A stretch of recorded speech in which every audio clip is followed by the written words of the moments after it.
祖训在上，无谋义众，罪当稽核。沉他下去，平息河神之怒。黑牙部落3日后便来收缴食物，我们挖不到蚁菜，猎不到野兽，全因这异种触怒河神。明日正午准时集合。什么异种？什么河神？我不过是想找个没人去过的原始钓鱼点，结果脚一滑被洪水冲了，一睁眼就到了这么个鬼地方，还成了背锅的。这群原始人脑子是不是被门夹了？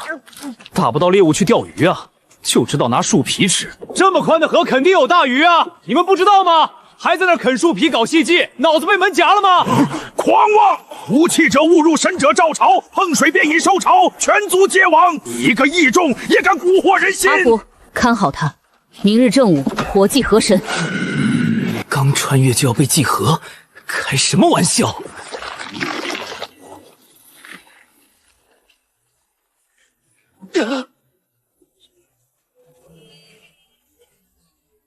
千年风静，河底沉眠。异乡来客，命定成器。止水之力，破妄解厄。护此岸生民，续图腾之火。图腾共鸣。今夜虽是逃出来了，但无毛异种招来河神之怒的罪名还扣在头上，就永远是人人喊打的灾星。逃得了一时，逃不了一世。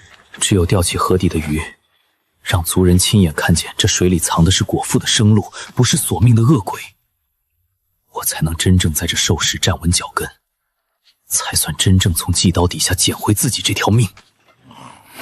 趁着这个好机会，正好去河边看看吧。谁在那儿？别喊，我不是坏人。无毛异种，你怎么逃出来了？我不会伤害你，能帮我个忙吗？首领说过，异种会带来诅咒，要尽快把你祭河才行。我没带来诅咒，我能让你们吃到河里的鱼，不用再啃树皮。不行，碰河会引来兽潮的。你见过兽潮吗？没见过，老巫说是祖上传下来的。那你想不想知道河里到底有没有神？我只要一根细竹，你帮我望着风，到时候我还能给你钓条最大的鱼。那你不能伤害部落的人。我保证，要是我骗人，就让我被兽潮吃掉。嗯。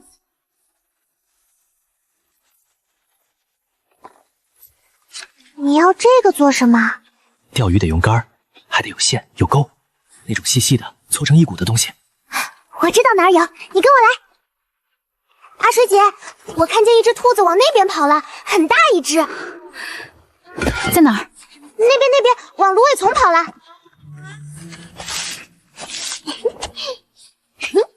还得有钩，得用尖东西弯成钩，最好是骨头做的。我有办法。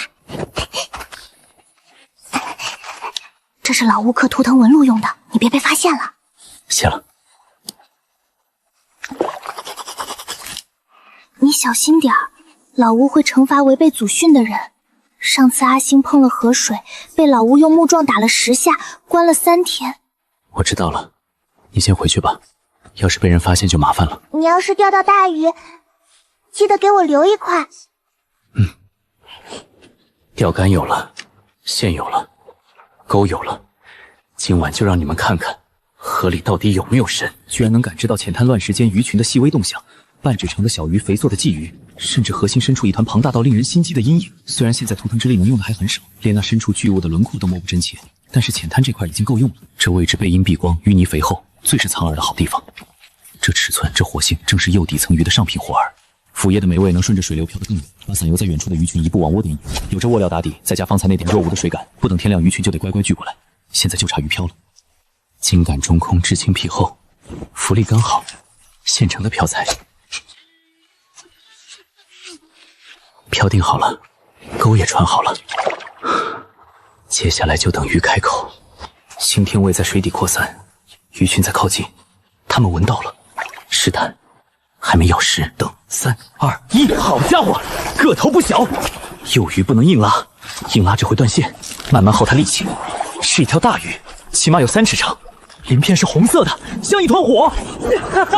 成功了，我钓上了大鱼，不用被祭河了。只要让所有人看见这条鱼，诅咒、笑话，河底藏的分明是活路。无毛异种，你果然再次亵渎河神！首领，我这就把他抓回去，正好赶上祭河大典。你手里拿的什么？钓鱼竿。你碰了诅咒之河，无面神必将受潮，全族都要为你赔偿。我在河边待了一整夜，没见着什么神，就钓上了这个。你这是亵渎神明，快把它扔回河里！这是鱼，河里真的有鱼。我活了30年，从没见过河里的东西。这是幻象，是无面神的考验。你把它扔回河里，不然受潮马上就来。我碰了河，钓了鱼，现在太阳都快出来了，受潮呢？这鱼能吃？当然能吃，烤着吃，香得很。你敢？这是无面神的东西，吃了必遭天罚。我碰了河，钓了鱼，现在还活着，报应呢？你倒是让他来呀！你烤吧。首领，祖训不能破。他碰了河，没有受潮，这是事实。身上没带火石，生活只能靠最原始的法子了。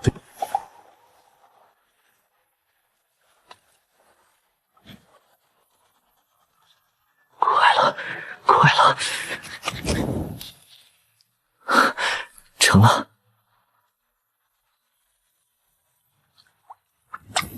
这味道够香，那些啃树皮的族人怕是要坐不住了。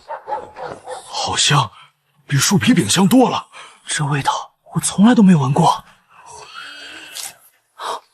鱼肉鲜嫩，带着淡淡的盐味，味道不错。真的能吃？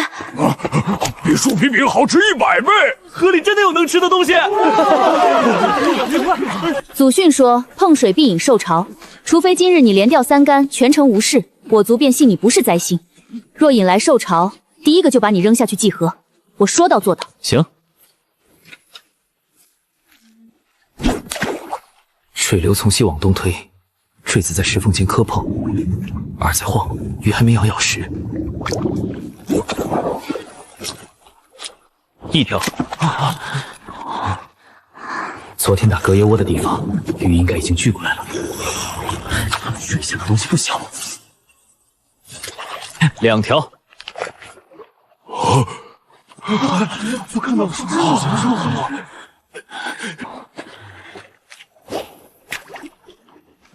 怎么没动静？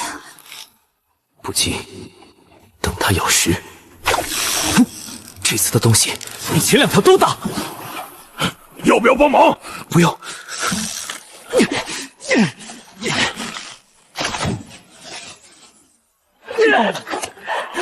3条。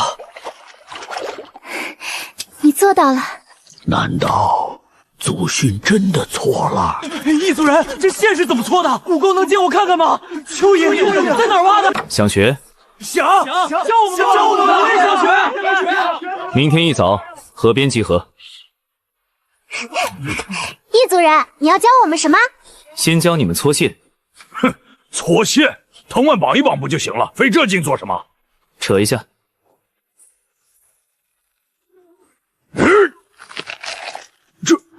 这线比受精还结实。麻布撕成条，取单股纤维，3股交叉，左手搓正股，右手搓反股，合拢时松劲，让线自己绞紧。试试。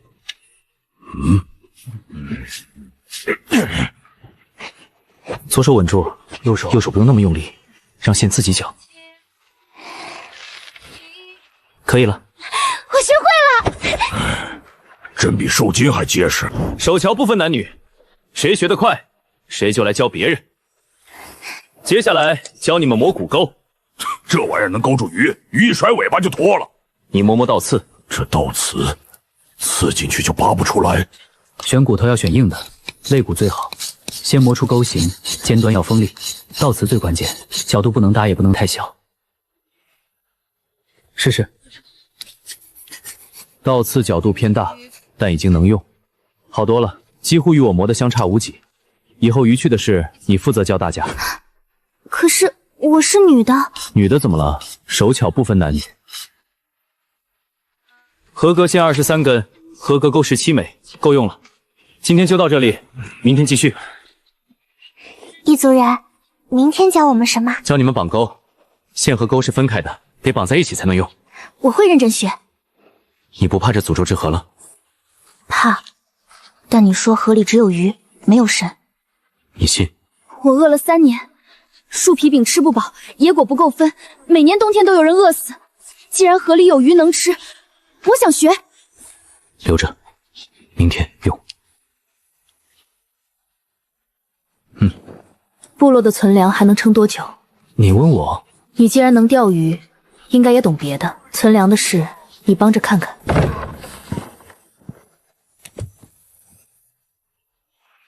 3天，省着吃最多3天。往年这个时候能撑多久？半个月。今年为什么差这么多？入秋以来，猎物越来越少，猎队进山3天，有时只带回1只野兔。往年能拎猎到角角鹿和野猪，今年黑牙部落再过几天就要来收缴食物，他们不会管我们有没有吃的，拿不出来就抓人抵债。河里的鱼不会跑，只要你们学得够快，3天之内足够把全族的粮仓填满。不是小鱼土炮，气泡大，上腹慢，间隔匀整，是底层大鱼拱泥密室。昨夜隔水层感知用到的凶器，暗流里裹挟的蛮力，原来藏在乱石堆里的是条100斤级巨物。怎么了？水底下有大家伙，100斤往上。这动静，我打猎30年没见过鱼能翻这么大炮。你能钓上来？能，但需要时间准备。存粮只剩3天。河里不止1条大鱼，先钓小的让族人吃饱，再钓大的。陆爷，骨头不够了，3块都有裂纹，有1块直接断了。全族1天磨了多少？能用就20枚。兽骨存量不够，再磨3天就没了。回流湾适合打窝的窝点有12个，每个窝点至少配2根杆轮换做钓，就是24根杆，每根杆配5枚钩备用，光钩子就要120枚。骨头不够，磨也磨不出来呀。附近有没有质地坚硬的石头，彩色的那种？后山浅坡有大片绿色硬石头，翠绿翠绿的，敲开里面还有亮闪闪的纹路。孔雀石，快带我去。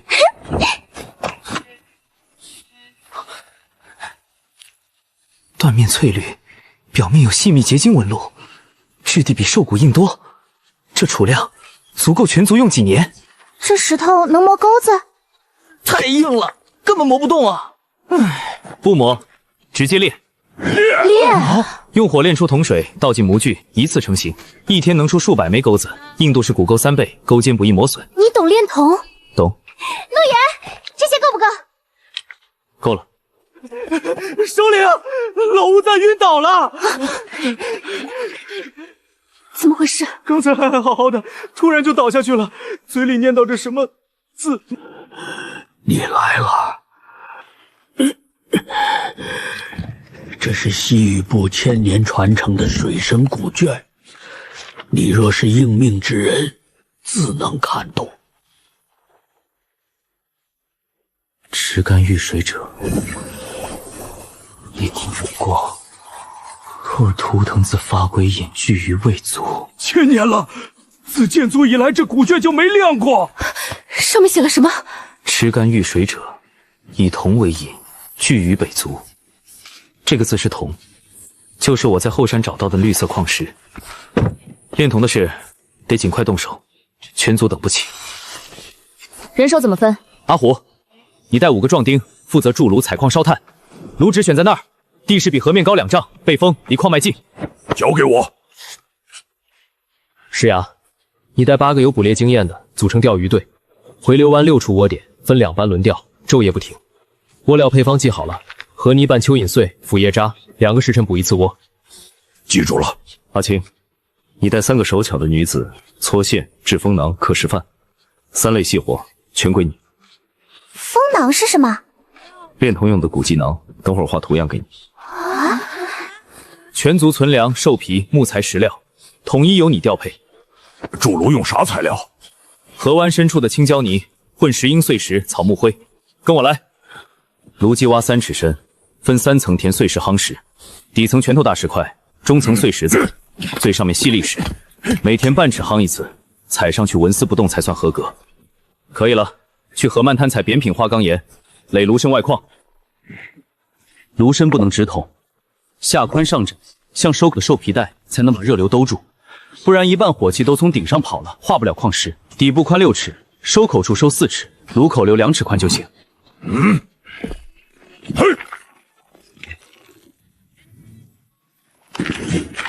杆身搁在指节上，别窜死。这样，刺鱼用腕力，别抡胳膊，猛拉硬拽，钩子崩掉，鱼也跑了。看懂了，拆了，重砌，下宽上窄。软泥扛不住火，换配方：青椒泥混石英砂，高温烘烤会结壳硬化。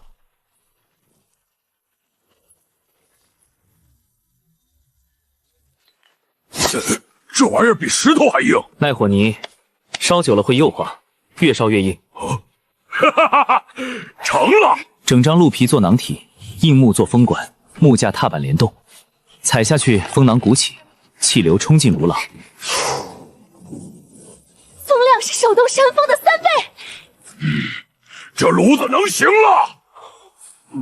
老吴在有点火，投矿粉，加稀释粉10比1，开炉。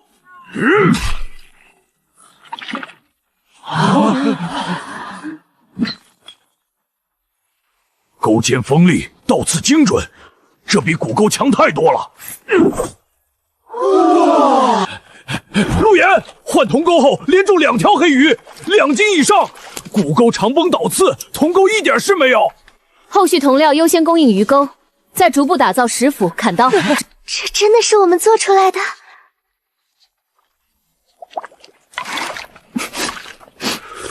3年了，头一喝上热鱼汤。陆岩，谢谢。强险，阿虎带人加固围廊，打木桩填胶泥；石崖带人转移老弱和存粮到后山高地。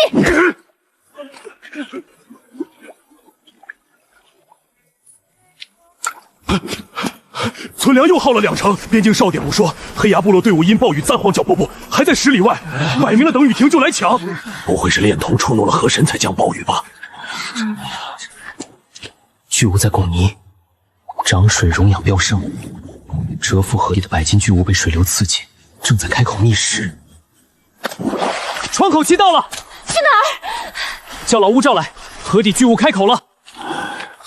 水涨受冻，直甘者镇之。和陆远巨物此时说的一样。食欲旺盛，警惕性最低，钓上来，百斤鱼肉直接解断粮尾肌；钓不上来，它被急流冲到浅滩，冲溃围挡，伤及族人。黑崖部落还在10里外，雨停之前他们不会动。巨物开口的窗口期，错过就没了。需要什么？你说。青铜打造巨型铜钩，多股棉线搓成粗吊线，整根硬木做加长钓竿，连夜赶制，雨停就钓。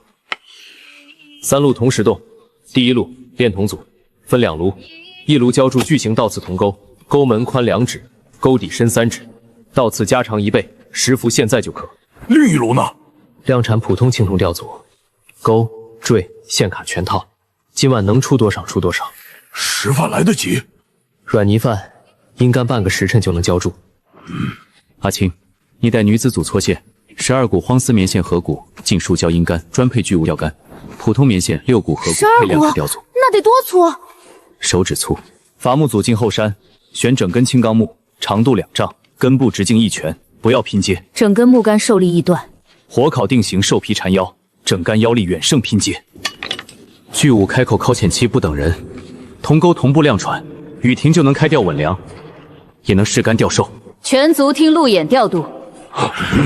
巨型铜钩示范现在就刻，钩门2指宽，钩底3指深，倒刺加长1倍。尺寸你盯着，倒刺根部加厚，别崩断。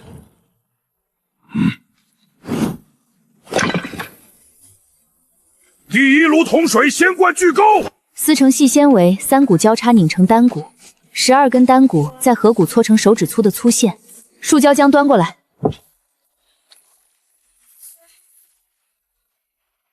普通6股棉线，同步搓别停。这颗2丈长，根部1拳粗。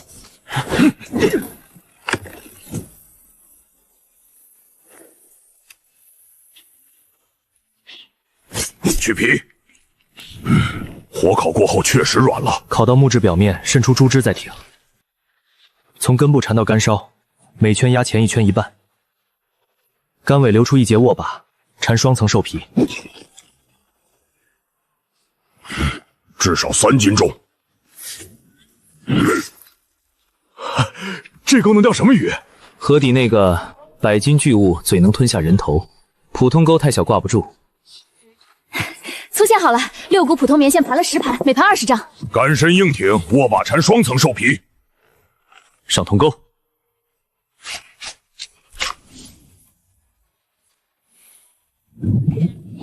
巨物还在，12处窝点同步布干。石崖，你带钓鱼队分6组，每组守2处窝点。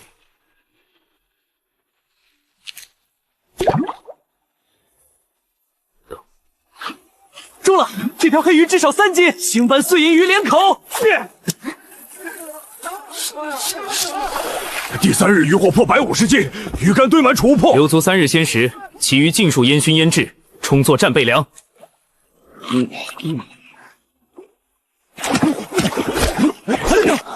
他碰了河水，他们竟敢碰诅咒之河！那些鱼够他们吃多久？至少半月。撤！啊！陷阱！按住！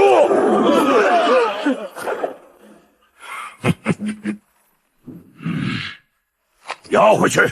烧粮仓用的。绕道下游芦苇滩3日后动手，联军突袭，先烧粮仓，再趁乱攻营地。3路合围，蛇锋等雨丁等的是这个。你们不敬河神，迟早。河里只有鱼没有神，你们守着祖训饿肚子，就别来管别人的活路。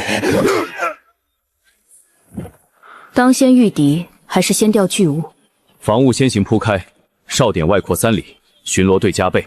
地龙铜钩阵布满浅滩，河底巨物仍是破局关键。2日后开竿收复。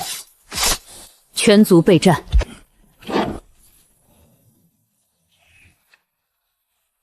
水下巨物还在。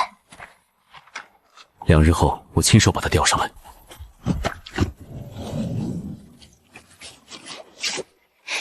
线不会断。整尾穿钩，从鱼嘴穿进去，钩尖从背鳍刺出来，到此卡住脊骨。水底那东西，老生活了63年没见过。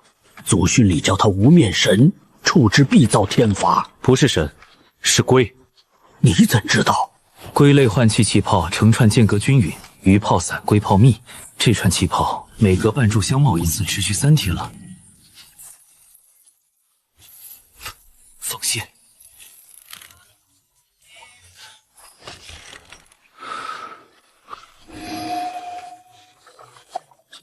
来了！一起拉！别动！他现在发力硬拉线必断。 绕圈，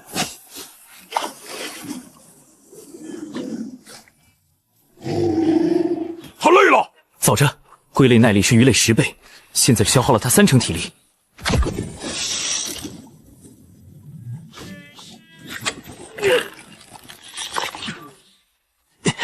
他要钻缝。4圈、5圈、6圈。 起！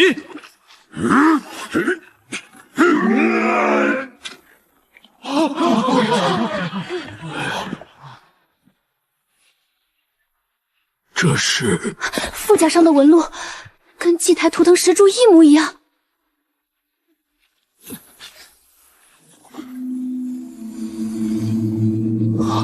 上古木神族居然可以用垂钓之术驯服巨兽。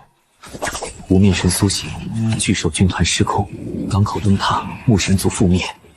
最后一名驯兽师将传承封印在图腾石柱，刻下古文，等待觉醒者。你看到了什么？木手族，他们用钓竿驯巨兽，6语法，长线耗体，图腾共鸣，全是从他们那儿传下来的。祖训说无面神是河神化身，祖训传歪了。 无面神是上古木神族创造的生物兵器，失控后覆灭了整个文明。你们守的祖训是木神覆灭前留下的警告，1000年口口相传，传承了碰河必遭天罚。牧民族驯养传承你全拿到了，基础部分：御水术、驯兽诀、巨兽饲养法。高阶的比我需要更多图腾石柱解锁。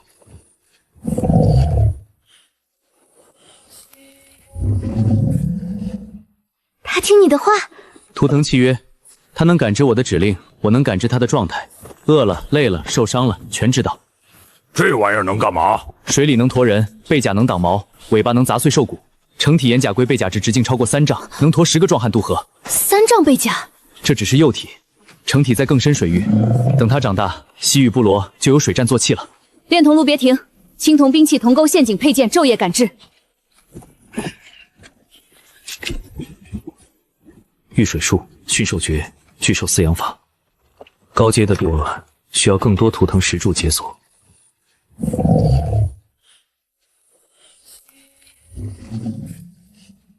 他听你的话。图腾契约，它能感知我的指令，我能感知它的状态。饿了、累了、受伤了，全知道。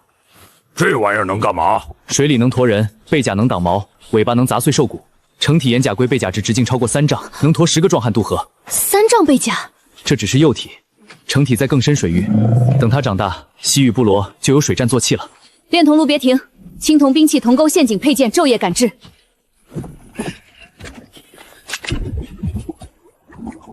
粗棉绳搓多少了？20捆，每捆10丈手指粗。继续搓，暗房陷阱需要50捆。地龙铜钩阵铺满浅滩，每3步1枚铜钩，藤编地龙固定。退潮时是埋进泥里，涨潮时刚好淹没。蛇峰的人马什么时候到？探子被俘，他们收不到情报，估计蛇峰会按原计划3日后动手。3路合围，先烧粮仓，再攻营地。我们怎么打？沼泽伏击，苍蓝河涨潮时水灌沼泽，窄道口处土堰，潮水进来出不去。蛇峰人马走窄道，两边泥潭，前面水障，退路堵死。你在沼泽设伏？他们以为我们在营地防守，窄路口伏兵，泥潭陷阱，水障拦截。等他们陷进泥里，岩甲龟从水路突袭。沼泽底下有暗渠，直通苍蓝河。岩甲龟能潜水通过暗渠，绕到敌军背后。蛇凤迷信神法，笃定我们不敢碰河水。他想不到我们不但碰了，还驯了河底巨兽。千年祖训被你一条鱼一头龟全打破了。祖训没错，木神族覆灭是真的，无面神存在也是真的，错的是千年口口相传，把警告传成了禁令。原来你钓的不是鱼，是木神族失传万年的驯兽术。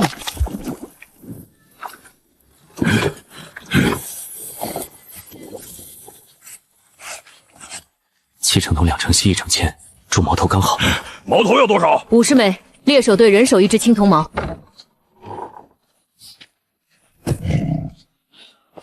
伏击圈设在哪儿？窄道口，两侧泥潭布地龙铜钩阵，中间挖陷坑，上面敷芦苇。蛇峰人马踩进陷坑，铜钩挂腿，泥潭陷人，退路筑土堰拦死，前面水障拦截。水障怎么弄？苍蓝河涨潮时掘开土堰，潮水灌进低洼地窄道口，变成水障。岩甲甲龟从暗渠绕后水下突袭。蛇峰有多少人？探子招了3路合围，每路30人，合计90。我们猎手队40人，加上陷阱、水障，岩甲龟突袭能打。伤亡？陷阱先消耗一半，水障困住另一半。猎手队只负责收割，岩甲龟从背后杀出，他们阵脚必乱。底下是死水，腐殖层至少3尺厚，人踩上去陷到大腿根。这地方能设伏？能。沼泽西侧比东侧低2尺，苍蓝河涨潮时水往低处灌，窄道口筑一道土堰，潮水进来就出不去。潮水灌进来，低洼地全淹。蛇峰人马走窄道，两边泥潭，前面水障，退路堵死。入水口找到了，河道岔口往西30步，有个天然缺口，宽2丈，水深到大腿根。涨潮时水从缺口灌进沼泽，退潮时水出不去。缺口底子硬不硬？硬，底下是碎石底，不是淤泥，挖引水道不会塌。从这里挖引水道，斜着切进低洼地。涨潮时打开缺口，半个时辰能灌满整片沼泽。灌满之后呢？蛇峰的人会游泳的不少。不是让他们淹死，是让他们站不住。水灌进来，淤泥吸饱水变成流泥，人踩上去陷到膝盖，拔腿要花吃奶的力气。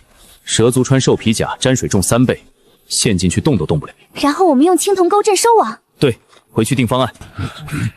潮涌计划核心3步：第1步，筑堰引潮，窄头口筑土堰，挖引水道连到河道岔口，涨潮时打开缺口，苍蓝河水倒灌沼泽。第二步，青铜钩绳网，窄道两边布3层钩绳，底层埋泥下3寸钩脚踝，中层挂芦苇杆到钩大腿和腰，上层架树杈中钩脖子和肩膀。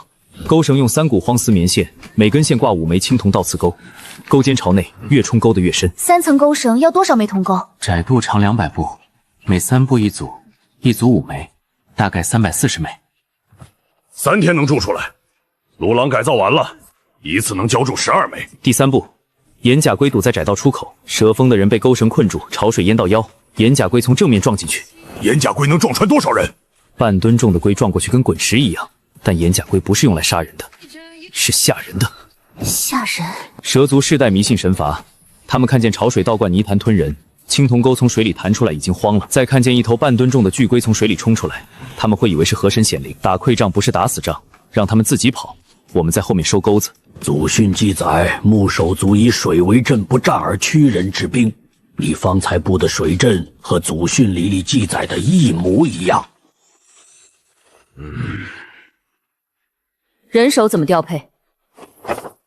分3队，第1队铁骨带冶炼组赶筑铜钩，3天内340枚，1枚不能少。第2队石牙带猎手挖引水道，从河道岔口斜切低洼地，长50步，宽2丈，深到大腿根，2天挖完。2天。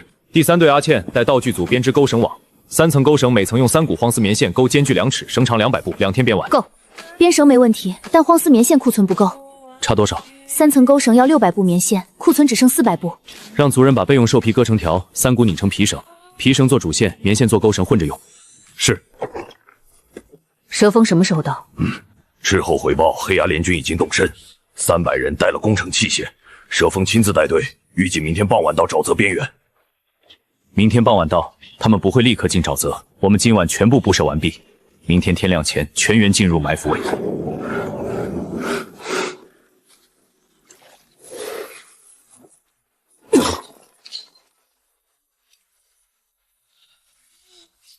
下一炉。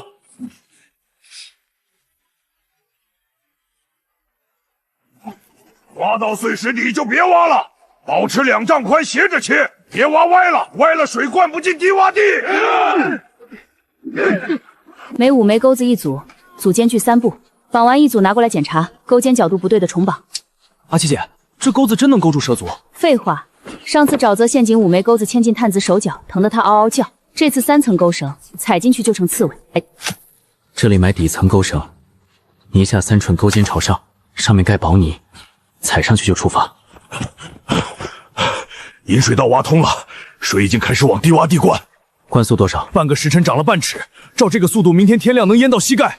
不够，膝盖深只能困住步兵，困不住蛇锋精锐，至少要淹到大腿根。把缺口拓宽1尺，涨潮时进水量增加3成，天亮前能淹到大腿。毛尖30枚，斧刃20把，全部淬过水，硬度比纯铜高3成。换装，石矛头全部换下来，套上铜尖。这玩意儿捅蛇族一捅一个窟窿。石矛头捅兽皮甲有时候会碎，铜矛尖不会。陆岩说这叫战力上台阶。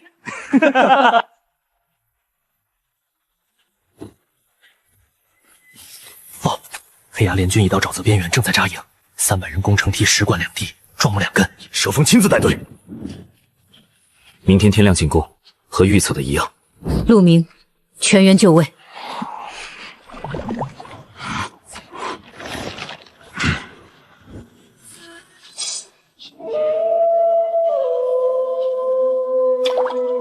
听我招号，潮水灌满窄道前，谁都不许动。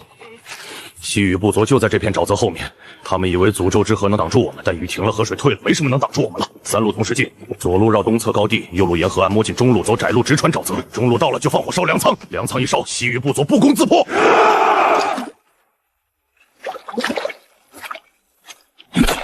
啊！泥底下有东西！不要停，踩过去！天上也有钩子！西域部落，开眼！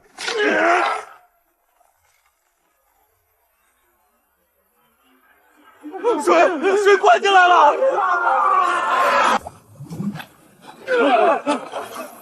河神显灵了！墨海图腾，怎么可能？蛇锋，你的神罚来了。你输了。你们用了妖术！不是妖术，是钓鱼。这钩子能勾住300斤的鱼，也能勾住你们的腿。你们迷信的神罚，不过是上古驯兽师留下的警告。你们怕的东西，水里的巨兽，河底的秘密，我们都驯服了。都是你弄出来的。你们守着祖训饿肚子，我们破了祖训吃饱饭，就这么简单。俘虏3个，左路右路2股敌军听到潮水声和龟啸没进沼泽就撤了。接下来，蛇锋被俘，黑牙联军短期内不会再来。趁这个间隙，把驯兽传承里能用上的东西一件件试出来。你也是。祖训是木树族留下的警告，不是让我们躲一辈子，是等一个人回来带我们重新走对的路。钓完鱼，驯完龟，接下来呢？溯源而上。木生族覆灭前，把驯养传承分封在多处图腾石柱里，岩甲龟只是起点，上游还有更多图腾柱，更多巨兽，更多失传的记忆。西域部落跟你走。那些不肯归降的黑牙俘虏怎么处置？每人发3天口粮，割掉左耳尖，赶出部落。不杀？杀了他们周边部落，只会觉得西域部落残暴。放他们回去，让他们告诉所有人，西域部落不杀俘虏。什么时候宣布新规则？现在。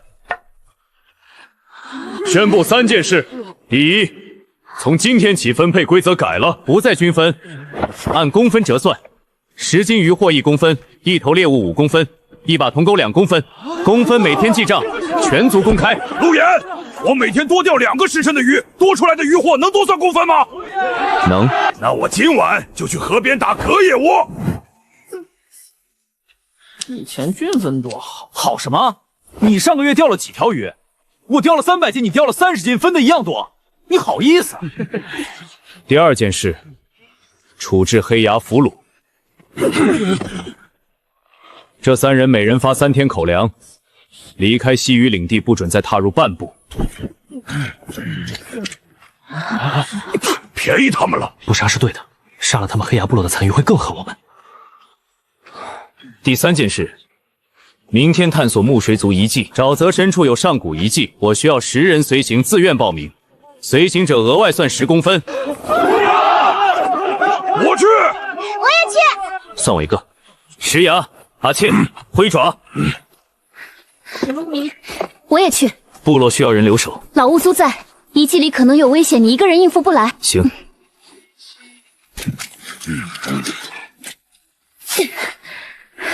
医疗队到了，受伤族人全部得到救治。几人受伤？3人轻伤，都是钩绳反弹擦伤，服了草药。俘虏呢？重伤的12人，刀伤、钩伤、溺水，医疗柜正在处理。优先救治重伤俘虏，他们活着比死了有用。联军残部往黑牙联盟方向逃了，刀疤脸带着大概50人，追不追？派10人跟踪，不要深入，不要交战，摸清逃跑路线就回来。沼泽深处我们不守，淤泥下是暗渠陷坑，毒虫窝。不追。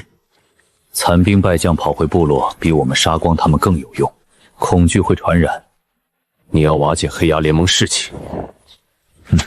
老巫纵昨晚占卜预言，3个月后无面神苏醒，大荒泽域所有部落必须统一，不能在内耗上浪费兵力。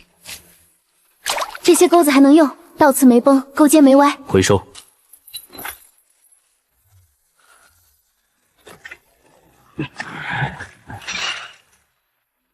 粮食够全族吃3个月，干肉、鱼干、粟米，还有青铜兵器200余件。分出2成粮食，分给谁？周边小部落，长耳、灰耳、短角，这3个部落被黑牙联盟压榨多年，给他们粮食，他们会站到我们身边。粮食是族人拿命换的，分出去2成换3个盟友。3个月后无面神复醒，我们需要所有能战斗的人。你是水之言者，你说了算。从蛇峰尸体上搜出来的，黑崖联盟所有据点布防图。铜矿矿脉位置，黑崖联盟的青铜兵器全是从这条矿脉挖的矿石。我们占了矿脉。先不急，黑崖联盟主力还在，等他们彻底瓦解，再接手矿脉。那个领头的问什么都不开口。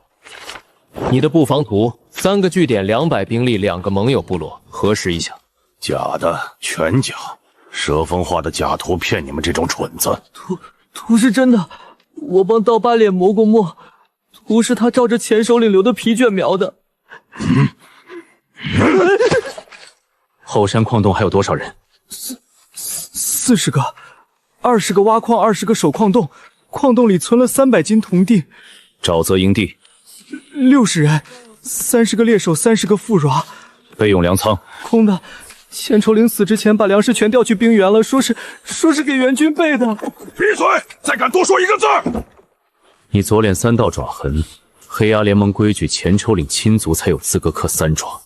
你是他侄儿，前昭陵死前传信去冰原，7枚狼牙，黑崖信使的信物，你亲自取的。3个月，冰原狼族本部收到信了，3个月内援军必到，500冰原猎手每人配青铜刀，穿犀牛皮甲。冰原狼族本部和无面神苏醒的时间一样，不是巧合，冰原那边也在等无面神苏醒。是木山族凿的水道，里面岔路多，所有人跟进岩甲龟，不许落单。粘绳系腰上连成串，别松手。这岩壁修得好平整，真是上古时候挖的。木手族的运兽水道，当年引河水运送幼年巨兽进出驯兽场的。这么大的工程得耗费多少人力？潜水过去，水下泥沙多，视线差，跟着岩甲龟方向走，别乱争。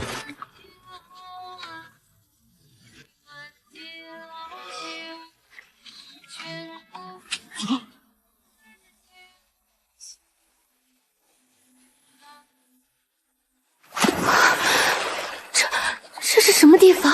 啊！部落的祭台大10倍不止。他在催我们过去，塔里有东西在等。塔底有石门半开着，水下有东西，比岩甲大2倍。是木手族的驯养兽，和岩甲龟同源，但年岁更大。它在沉睡，刚才只是翻了个身。它不会醒吧？石门开着，说明此前已有人或兽进出过。所有人跟进我，靠近石门时不碰任何东西，只看不摸。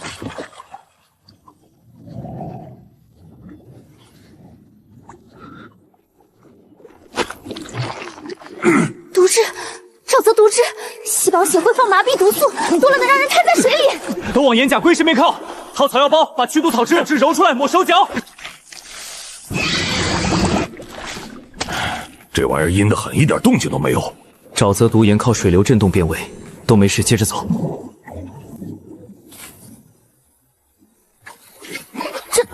这是座城，沼泽下埋着一整座城。古卷里写共兽族内外2城，外城驯兽助气，内城议事祭神，这些都是兽狼。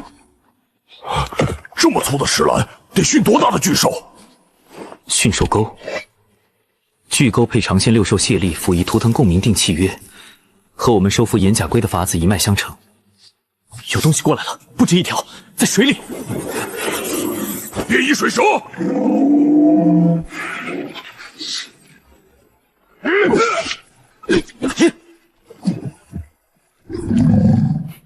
都没受伤吧？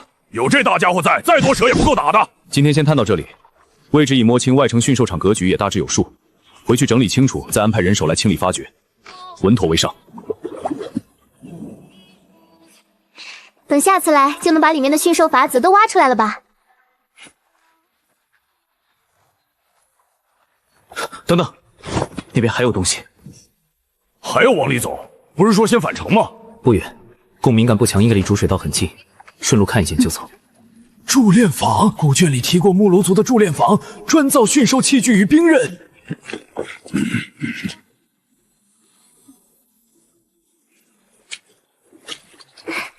居然有这么多工具，比我们现在的工坊还齐整。你们看那边，这么大的炉子，炼什么能用得上？不是炼铜炉，是液铁炉。液铁？铁是什么？比铜还硬？硬得多也韧得多。青铜淬砍硬物易崩口，铁锻打之后硬度韧性都远超青铜。做兵器、农副、巨物钓竿的竿戟都最合适。云铁，从天外落下来的铁，纯度比矿石炼出来的高得多，硬度也更强。木sống族当年应该用这些解革做引子，搭配铁矿石冶炼。这么硬，要是用这东西做矛头，连犀牛皮都能捅穿。你们看那里有字。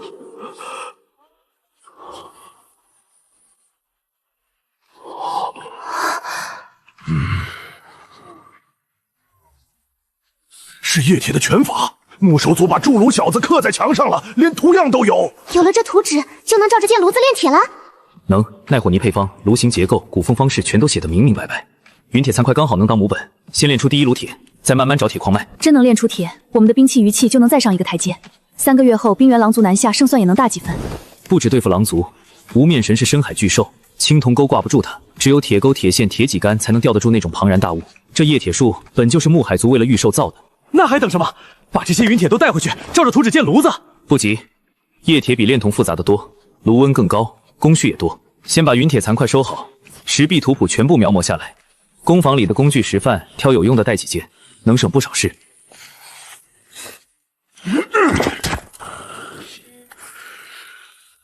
走吧，回去就启动炼铁计划。等炼出铁，我要第一个做铁钩，比铜钩好用10倍。我做铁矛头。冰原狼族来了，1毛1个窟窿。回去之后，炼铜炉先停一部分，全力建液铁炉。不，铜钩铜器还要继续产，日常够用。液铁炉单独建，选址还在西坡高地，离铜矿近，也方便调探。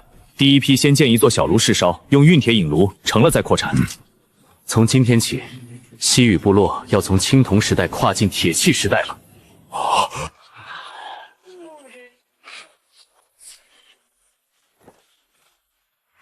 照这进度，再过2月就能炼出第一炉铁了吧？到时候先打10根铁矛给猎手全换上。急什么？冶铁比炼铜讲究多，炉温、炭比、锻打次数差一点都不行。先建小炉试烧，成了再扩产。稳妥些好。铜器产能不能断？炼铁先单独批出人手。不对，风里有生人气藏在芦苇丛里，至少20个。结阵，往石潭退。靠岩壁战，别给他们绕后的光后。我说西域的人怎么敢往沼泽深处钻？原来是找到了宝贝，把云铁和图纸留下，再把这头巨龟交出来，爷爷放你们活着回去。哼，就凭你们！别急，跟他们耗着，等岩甲龟绕到后面前后夹击。蛇锋都被我们打跑了，就凭你们这20来名残兵败将也敢拦路？上次沼泽里没把你们喂鱼，这会儿自己送上门了。少废话，给我冲！抢了东西回去领赏。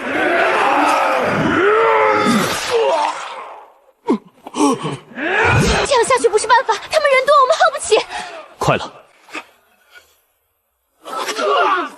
巨龟怎么会在后面？冲！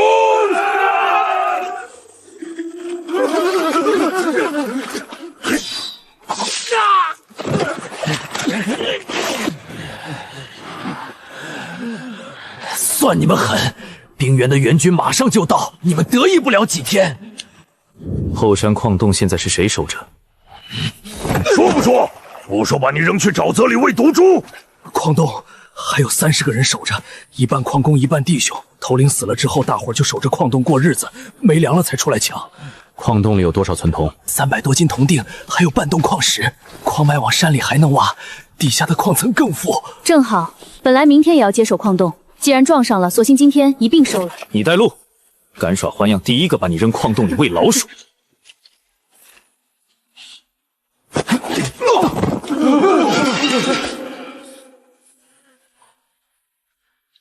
发了，有这些矿石炼铜炉，连开1个月都够。后山不仅有铜矿，深处大概率还连着铁矿脉。冶铁炉建起来，说不定不用远走就能就地取材。留5个猎手驻守接收矿洞，投降矿工照旧留用，按工分算粮，与族人同等待遇。守兵愿意留下干活的也收，不肯留的发3天口粮赶走。你别快部落！明天开始西坡高地动工建炼铁炉，阿虎带一半炼铜人手转去建炉，按图纸尺子算来，差1分都不行。阿倩带人提前备耐火泥，配方图谱上都有。那炼铜那边，铜钩铜器照常生产，只是进度稍缓。冶铁是长远之计，越早成炉，我们越早有底气。1000年了，幕府族的记忆终于要重见天日了。住手！清理，搬运。铁矿苗，这后山矿脉往山体深处走，大概率藏着整条铁矿带。液铁扩产，连矿石都不用远赴他处寻找。这矿脉是真肥，以前黑崖部落守着宝山，就会练点破铜刀，真是白瞎了。铜矿先稳着产，铁矿不急，等液铁炉建好，有的是挖的时候。陆远，首领，黑崖主寨那边有动静了。蛇峰战死的消息，昨晚传回主寨里面，直接乱了套。剩下的能战之兵加起来不到40，还都带伤。族老们争着头领位置，吵了一夜没个结果。寨子里老弱妇孺多，存粮本来就少，上次伏击又丢了大半。周边2个小部落闻着味儿想去抢粮，昨晚已经在寨子外围晃了一圈。照这么下去，撑不过3天就得散伙。黑崖主寨经营了几10年，就这么散了？蛇峰一死，精锐折在沼泽里，群龙无首是必然的。他们现在就2条路，要么被周边部落吞了，要么找个靠山归附。那还用说？直接打过去，收了他们，人粮地盘全归我们。打是下策，寨子里大半是老弱妇肉，打下来伤亡不大，但人心不服，日后反倒容易生乱。他们现在缺粮，怕被抢，正是最慌的时候。招降比硬打划算多。正是这个理。穆勇古训说：“以水纳流，不战而服。”他们走投无路时，我们伸手比拿刀架在脖子上管用。灰爪，你带2个士曹去黑崖寨传话，西域部落既往不咎，愿意归附的族人同工同酬，老若有抚恤，孩童一样分粮。若不肯，我们不勉强，但日后在边境劫掠，就别怪我们不客气。明白。你调20个猎手往黑崖寨外围布防，不是去打仗，是盯着周边那2个想趁火打劫的小部族，别让他们在我们谈的时候添乱。好嘞。选腿脚快的。好久是黑崖寨带族老穆松，蛇峰首领战死，寨里群龙无首，又遭周边部落觊觎，全族老幼走投无路，特来向西域请降，只求首领与水之言者能留条活路。全族上下愿听调遣，绝无二心。族老不必多礼，既然愿意归附，往后就是西域的族人，没有高低之分，干活按工分拿粮，老弱无力劳作的部落按月发抚恤粮，孩童每日多给半碗鱼汤。之前的恩怨一笔勾销。会手艺的招就做手艺，会挖矿的去矿场，会打猎的便入猎手队，妇女去搓线晒鱼制皮，同工同酬，多劳多得，没人会区别对待。多谢首领，多谢水之言者，老朽替全族老寿谢2位活命之恩。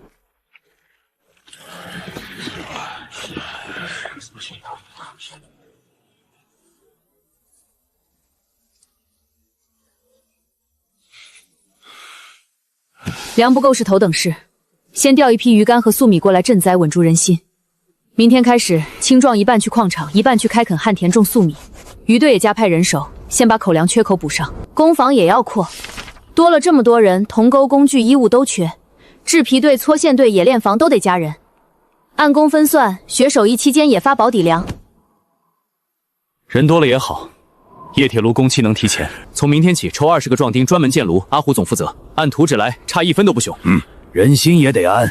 明日老朽去寨子里设个祭台，按西域规矩祭一次水神图腾，也让新归附的族人认认图腾，心里踏实。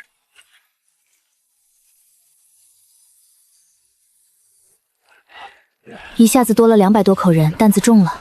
人多了，底气也足。铜矿、铁矿、田地、猎场全齐了，液铁驯兽、筑城这些事儿才能真正铺开。3个月后，狼族南下，我们要面对的不是一个黑崖寨，是500精锐。